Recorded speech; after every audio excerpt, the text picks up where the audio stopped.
Amaranantsika ny vao miteta grève kosaindray dia navoaka tamin'ny fomba ofisialy omaly teny amin'ny espace sofinenako teny ivady teny ireo mpianatra misa raiky amby roapolo nahazo ny diplôme technicien supérieur avy teo anivon'ny sekoly ambony EMAP fitaratra io no anarana ny salorany diandiany ity. Mpianatra misa raiky amby roapolo nandranto fianarana nandritra ny roa taona tao amin'ny sekoly ambony EMAP no notolorana ny diplôme DTS tamin'ny omaly teny Ivato.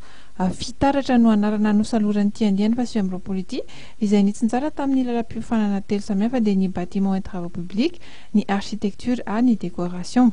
Androany moa zany dia fivoahan'ny andiany fasivy amby roapolo izay mitondra ny anarana fitaratra. Isaorana an'Andriamanitra lehibe dia lehibe satria tanteraka atsaka sy andavany izany ka dia nivoaka ara-pomba ofisialy ny ankizy raiky amby roapolo.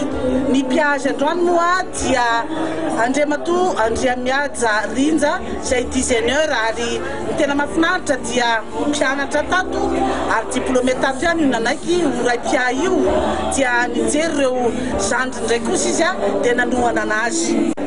Zany hoe ny mivoaka androany moa zany dia dikana voalohany zany hoe ny technicien supérieur zany hoe ny bac plus 2 afaka miatrika asa avy hatrany zareo reo raha tiany zany nefa afaka manokoa izy satria mbola misy nidingana faharoa izay ESMAP ndray izay dingana faharoa zay. Nahazo ny salanisa 7.70 faingo amin'ny telopolo amin'ny roapolo Iramatoa kely Miora Arakodrabary izay mendrika indrindra tamin'ny tiandiany ity. Tsy visy tamin'ireo mpianatra ireo no safidiny mbola anohy fianarana ao amin'ny ESMAP ary nisy ihany koa ireo izay niditra avy hatrany amin'ny sehatry ny asa toy ireo mpianatra anarivo nefa nahazo diplôma teo amin'ny sekoly.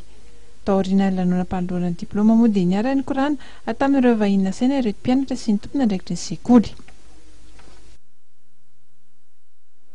Tompoko lasy tompoko vavy manapetra ny fotoanantsika amin'ny faranetiny fampahalalam-baovao dia tsara ny mamintina amintsika fa maneho ny ahiahiny ao anatrehan'ny fametrahana ny sony vaovao ny gouverneur absolutoerana eo amin'ny vola malagasy ary zareo pahy teo karena eto Madagasikara satoniny amin'izany ny professeur Ralson Roger.